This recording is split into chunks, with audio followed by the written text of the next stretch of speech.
అస్సలాముఅలైకుం రహమతుల్లాహి వబర్కాతు.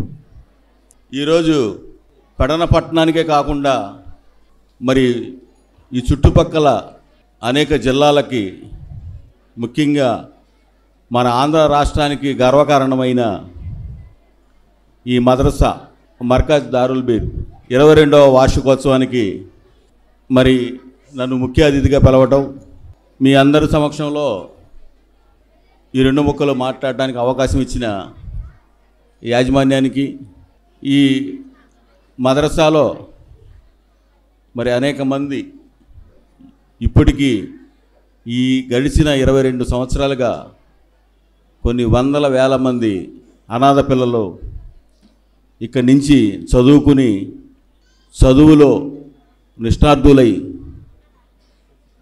ఎంతో ఉన్నత స్థాయికి వెళ్ళిన సందర్భం. మరి 22 సంవత్సరాల క్రితం ఒక చిన్న సంస్థగా మొదలైన ఈ మద్రసా మరి ఈరోజు ఆంధ్ర రాష్ట్రానికే గర్వకారణంగా నిలిచింది. మరి ఎంతోమంది అనాథ పిల్లలకు అండగా ఉంది. మీరందరూ ఈ మద్రసాలో చక్కగా చదువుకుని, ఈ చదువు అయిపోయిన తర్వాత ఇంకా పై చదువులు, ఉన్నత స్థాయి ఉన్నత చదువులు చదువుకుని మీరందరూ ఉన్నత స్థితికి వెళ్ళాలని కోరుకుంటూ, క్రమశిక్షణకి మారుపేరుగా ఉన్న ఈ మదర్సాలో చదువుకోవడం అనేది చాలా అదృష్టంగా భావించాలి. మరి ఈ రోజున మన రాష్ట్ర ప్రభుత్వం కూడా, ఇప్పుడు ఉన్న మన ముఖ్యమంత్రి గారు కూడా చదువుకి అత్యంత ప్రాధాన్యతనిచ్చి పేద ప్రజలకు చదువే ఆయుధం.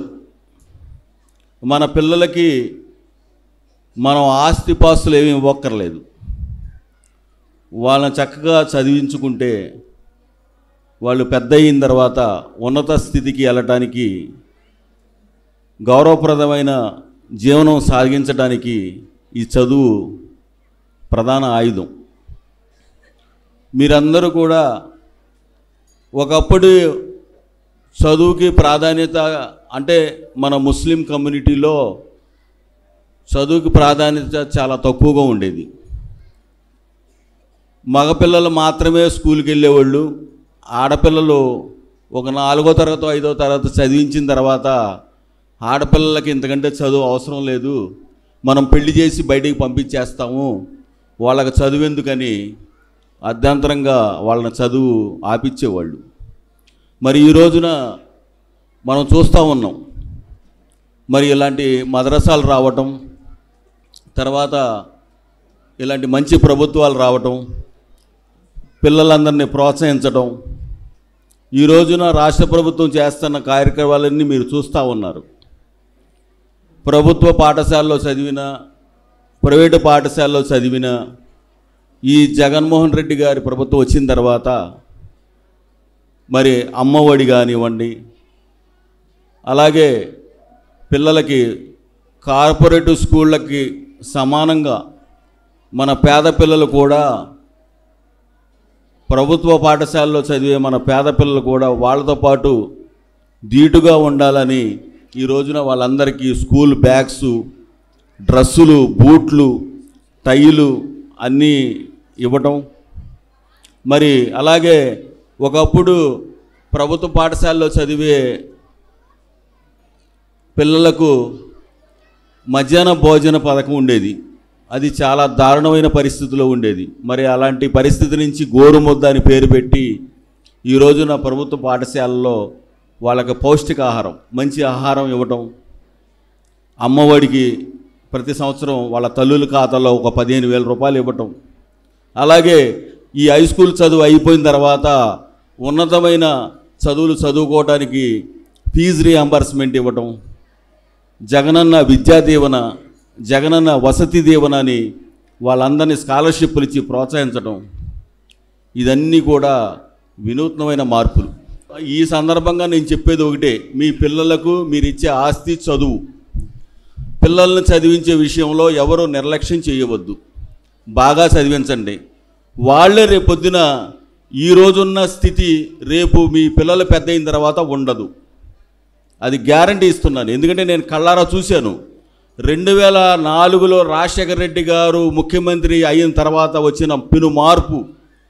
ఆయన ఆ రోజున ముస్లిం మైనారిటీలకి 4% రిజర్వేషన్లు కల్పించడం దగ్గర నుంచి ఫీజు రియంబర్స్మెంట్ అనే ఒక విప్లవాత్మకమైన మార్పు రావడం వల్లే ఈరోజు మన పిల్లలు చూడండి, పాలిటెక్నిక్ కానీ, ఇంజనీరింగ్ కానీ, డాక్టర్లు కానీ, ఎంసీఏ కానీ, ఎంబీఏ కానీ, బీఫార్మసీ కానీ ఇవన్నీ చదువుతున్నారంటే అది కేవలం ఆ రోజున 2004లో ముఖ్యమంత్రి అయిన రాజశేఖర రెడ్డి గారు ఇచ్చిన మనకొక వరం. 2004కి ముందు ఇంజనీరింగ్ కానీ, పాలిటెక్నిక్ కానీ, మెడిసిన్ కానీ చదివిన మన పిల్లలు ఉన్నారా? ఈ 4% రిజర్వేషన్ రాకముందు మన పిల్లలు ఎవరన్నా ఉన్నతమైన స్థితిలో ఉన్నారా? లేరు. అదొక కలగా మిగిలిపోయేది మనకి. అలాంటి పరిస్థితి నుంచి ఈ రోజున మన పిల్లలు, ఈ రోజున ఇంటికి ఒక ఇంజనీర్ ఉన్నాడు. మీరు ఏ ఇంటికైనా వెళ్ళి, ఏ గడపకైనా వెళ్ళి మీ పిల్లలు ఏం చదువుతున్నారంటే వాళ్ళు చెప్తారు, మా పిల్ల బీఫార్మసీ చదువుతుంది, మా అబ్బాయి ఇంజనీరింగ్ చదువుతున్నాడు, పాలిటెక్నిక్ చదువుతున్నాడు, మా పాప మెడిసిన్ చదువుతుంది. మరి ఈ రోజున మన స్థితిగతులు మారుతున్నాయంటే కారణం ప్రభుత్వాలు ఇచ్చిన ప్రోద్బలం. అందుకని నేను ఈ సందర్భంగా మీ అందరికీ ఇచ్చే సలహా, సూచన, మనవి, పిల్లల్ని మాత్రం చదువు విషయంలో నిర్లక్ష్యం చేయొద్దు. పిల్లల్ని బాగా చదివించండి. ఈ పిల్లలే రేపు మన సంపద, మన ఆస్తి. మరి ఆ రోజున రిక్షా తోపుడు బండిల మీద అరటిపళ్ళు అమ్మేవాడి దగ్గర నుంచి, రిక్షా లాగేవాడి దగ్గర నుంచి వాళ్ళందరూ వాళ్ళ పిల్లల్ని చదివించి ఈ రోజున వాళ్ళందరూ ఇంజనీర్లు అయి, డాక్టర్లు అయి విదేశాల్లో ఆస్ట్రేలియా, సౌదీ అరేబియా, అమెరికా, న్యూజిలాండ్ వెళ్ళిపోయారంటే కారణం చదువు. ఈ సందర్భంగా నేను చెప్పే ఈ 2 ముక్కలు కూడా మీరు బాగా ఆలోచించి పిల్లల చదువు విషయంలో నిర్లక్ష్యం చేయకుండా పిల్లల్ని బాగా చదివించండి, వాళ్ళని ప్రోత్సహించండి. మీరు చేయాల్సిందల్లా ఏమీ లేదు. ఈ రోజున ఈ మద్రసాలో కావచ్చు, లేదంటే బయట ప్రభుత్వ పాఠశాలలో కావచ్చు, మీరు కేవలం వాళ్ళకి అల్పాహారం పెట్టి స్కూలుకు పంపించడమే, వాళ్ళ బట్టలు ఉతికి ఆరేసి వాళ్ళకి బట్టలు తొడిగించి పంపించడమే, మిగతా అన్నీ ప్రభుత్వమే చూసుకుంటుంది. వాళ్ళకి ఫీజులు కట్టక్కర్లేదు, వాళ్ళకి పుస్తకాలు ఇవ్వక్కర్లేదు. మీరు వాళ్ళకి చక్కటి ఉదయం పూట రెడీ చేసి స్కూలుకు పంపించడమే. ఇంటికి వచ్చిన తర్వాత హోంవర్క్ దగ్గరుండి మీరందరూ హోంవర్క్లు చేయించండి చాలు, ఇంకేం చేయక్కర్లా. వాళ్ళు చదువుకుంటూ వెళ్ళిపోతారు. వాళ్ళు ఏ స్థితికి వెళ్తారో, మీరు ఎప్పుడైతే ఈ పిల్లలకి ఈ ప్రోత్సాహం ఇచ్చారో మీరు ఊహించని స్థాయికి వాళ్ళు వెళ్తారు. కాబట్టి చదువు విషయంలో నిర్లక్ష్యం చేయకుండా మీ పిల్లలందరినీ బాగా చదివించుకోండి. పిల్లలకు కూడా నేను చెప్పేది ఏంటంటే బాగా చదవండి. బాగా చదివితే మీరు ఉన్నతమైన స్థితిలోకి వస్తారు. మీరు ఎప్పుడైతే ఉన్నత స్థితికి వచ్చారో ఆటోమేటిక్గా మీ తల్లిదండ్రుల యొక్క కష్టాలన్నీ తీరిపోతాయి. ఈ రోజున మీ నాన్నగారు కానీ మీ అమ్మగారు కానీ కష్టపడవచ్చు మీకోసం, మీ చదువు కోసం. మీరు ఎప్పుడైతే బాగా చదువుకుని ఒక ఇంజనీరో, ఒక డాక్టరో, లేదన్నా ఒక ప్రభుత్వ ఉద్యోగం అయితే ఆటోమేటిక్గా వాళ్ళిద్దరినీ కూర్చోబెట్టి మీరు సుఖపెట్టచ్చు. మీ చదువుతో పాటు, మీ చదువుకున్న చదువుతో పాటు మినిమం జనరల్ నాలెడ్జ్ కూడా ఉండాలి. ఈ మన గ్రామం కాడి నుంచి, జిల్లా కాడి నుంచి, రాష్ట్రం కాడి నుంచి, దేశం కాడి నుంచి, ప్రపంచంలో ఏం జరుగుతుందో మీరు తెలుసుకోవాలి. Minimum general knowledge. రేపొద్దున ఎవరినన్నా మిమ్మల్ని అడిగినా ఇది చెప్పడానికి రెడీగా ఉండాలి. మీరు 10th class, 8th class, 9th క్లాస్కి వచ్చిన తర్వాత కూడా మీ జిల్లా కలెక్టర్ ఎవరో మీకు తెలియకపోతే ఎలా? రేపొద్దున మీరు కలెక్టర్లు అవ్వాలిగా, బాగా చదువుకుని. అవ్వాలక్కర్లేదా?